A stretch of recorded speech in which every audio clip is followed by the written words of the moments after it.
Hello. तो इस video में आप सभी के साथ मैं डिस्कस करने जा रही हूँ कि कैसे हम ये समझें कि हमारे बच्चे में अगर हियरिंग लॉस है तो उसको कैसे डिटेक्ट करना है। एक बच्चे का जैसे ही जन्म होता है सबसे इम्पॉर्टेंट काम जो हॉस्पिटल्स को करना चाहिए वो है OAE screening, hearing screening test. Within 1 month of the birth बच्चे के जन्म के 1 महीने के अंदर ही एक हियरिंग स्क्रीनिंग टेस्ट किया जाता है जिसको बोलते हैं OAE टेस्ट। अगर वो रेफ़र हो तो फिर से उस टेस्ट को रिपीट किया जाता है।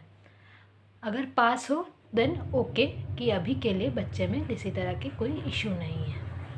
अगर रेफ़र होने के बाद फिर से टेस्ट करने के बाद भी रीटेस्ट करने के बाद भी रेफ़र आया तो बच्चे का डायग्नोस्टिक टेस्ट किया जाता है जिसको बोलते हैं ABR टेस्ट या फिर बेरा टेस्ट। इस टेस्ट को करके बच्चे में हियरिंग लॉस है कि नहीं इस चीज़ का पता चल जाता है, जिसको मोस्टली 3 मंथ्स के अंदर ही कर देना चाहिए और विदिन 6 मंथ्स इंटरवेंशन कर देना चाहिए। इंटरवेंशन का मतलब है हियरिंग एड्स हो, कॉक्लियर इम्प्लांट हो, जो भी है जो लगाना है लगा देना चाहिए।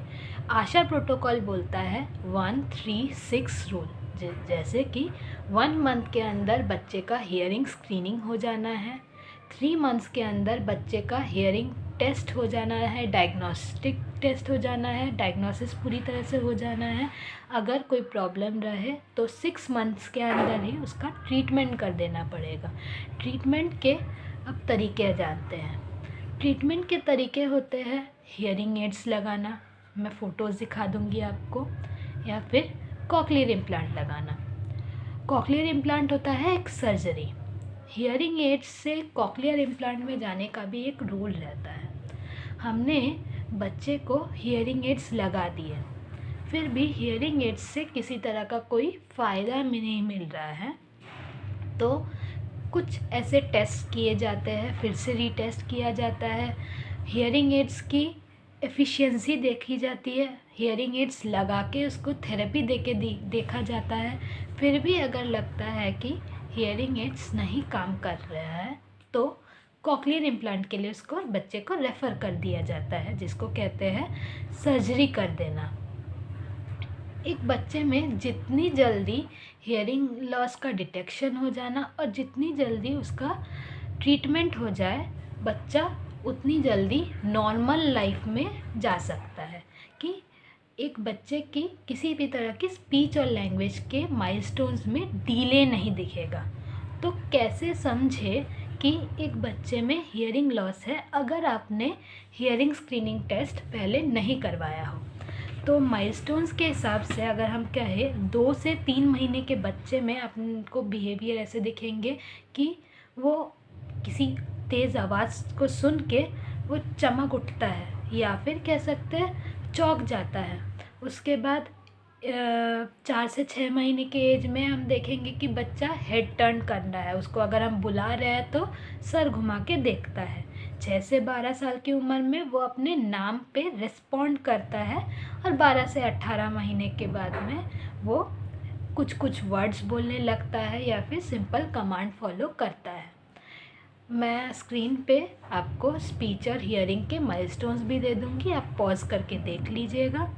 अगर आपको लगता है आपका बच्चा इस तरह के माइलस्टोन्स को फुलफ़िल नहीं कर पाया है तो आपको ज़रूर से ऑडियोलॉजिस्ट और स्पीच थेरेपिस्ट के पास जल्दी से जल्दी दिखाने जाना चाहिए।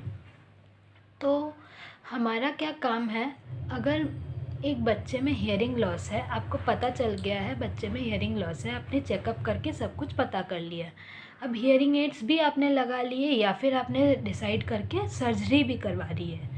क्या हियरिंग एड्स और सर्जरी कराना ही लास्ट डिसीज़न होता है या फिर लास्ट उपाय रहता है? नहीं।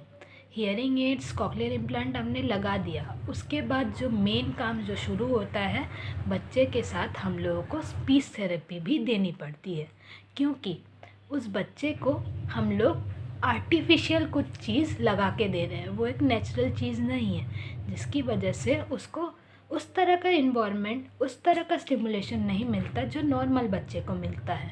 एक स्पीच थेरेपिस्ट, एक ऑडियोलॉजिस्ट ऑडिटरी ट्रेनिंग या फिर ऑडिटरी वर्बल थेरेपी देकर बच्चे को ये सिखाता है कि कैसे उस आवाज़ को यूज़ करके वो अपनी लैंग्वेज को प्रोड्यूस करे। तो बी अवेयर, और जैसे ही आपको दिखे कि इस तरह के सिम्टम्स दिख रहे हैं, आप प्लीज़ एक ऑडियोलॉजिस्ट और स्पीच थेरेपिस्ट के पास जाएं और बच्चे का इंटरवेंशन करवाएं। Thank you.